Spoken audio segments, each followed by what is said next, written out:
Hey, actor friends. This week I want to talk about the technique known as substitution, which I hope everybody out there knows what that is. I'm probably going to be the worst at explaining it. But if you've got to play a scene with somebody and you're in love with the other character, you'll substitute somebody that you're really in love with in real life in your mind for the actor that you're working with. Or if you're playing somebody who is dying to play professional soccer and you don't relate to that, you might substitute your feelings about being a professional actor. So that's substitution. I mean, it's a very rudimentary explanation of what it is. Some people get quite manic about substitution, where they're like, I'm going to mentally put my dresser in place of the one that's on the set. And, there is one particular acting teacher, I can't start talking about her, who says that you have to substitute everything. So, the person, the couch, your outfit you should substitute it for something that has meaning to you. That's too much fucking work. I'm sorry, it just is. And you get so busy with the technique that you're sort of checked out in the scene. You're not connecting with anyone.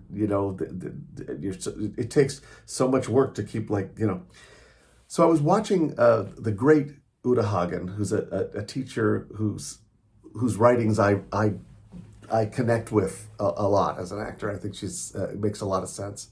And I was watching a video of her teaching, and she said, people have this idea with substitution that you've got to be like a zombie and hypnotize yourself. She said, once you've selected the substitute, and I'm not quoting her, so if I get this wrong, sorry, Uta. Once you've selected the substitute and you've explored that, trust that that effect on you is still there. If I'm substituting my real life wife, who I love very much, for the woman that I'm playing a scene with, I don't have to keep going, oh, no, that's Jenny. I don't have to keep hypnotizing myself. I can now play the scene with the actress, and the effect of that choice is still with me, which I think is I thought that was a very smart observation. Well, she was a smart teacher, Uta Hagen. What am I saying? Brilliant. But we get so no, I'm a substitute, and it becomes so much more about the technique.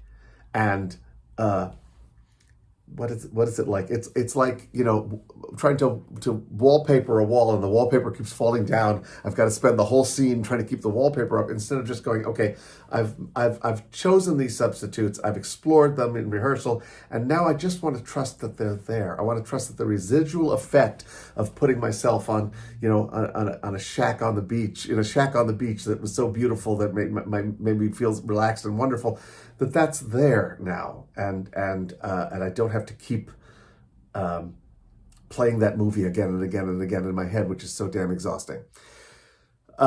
Have you used the technique of substitution? I have. It's a great technique that I only use occasionally, but I'm so glad it's in my toolkit. If not, you ought to study up on that. You ought to learn about substitution. It's one of many, many, many popular actor tools. But don't become a zombie. Don't let it make you into a zombie. If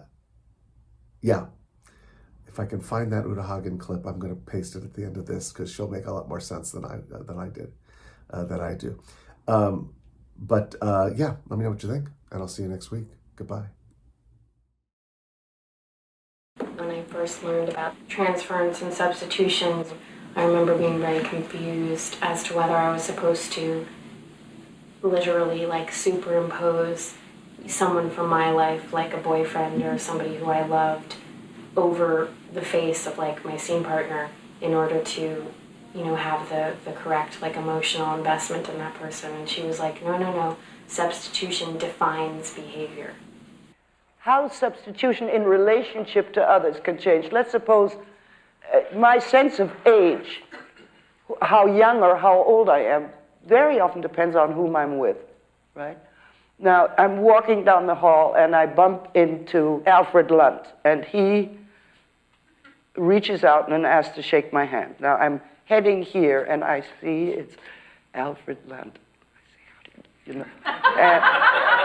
I mean, I'm 18 again. That's how I feel. I mean, because of the admiration about our relationship at that time. Now, I can substitute, if we're playing together, him for you, if I need to. Do you see? Right.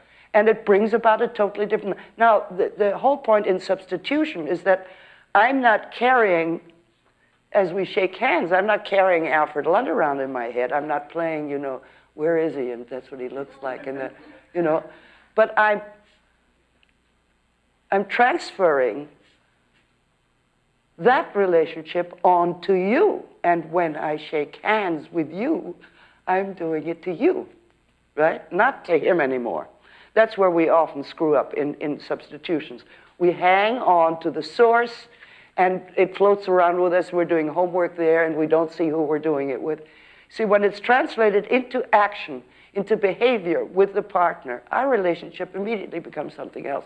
Now, if I take my snotty son-in-law, the same circumstances, all right? And you offer me your hand. Okay, here I go.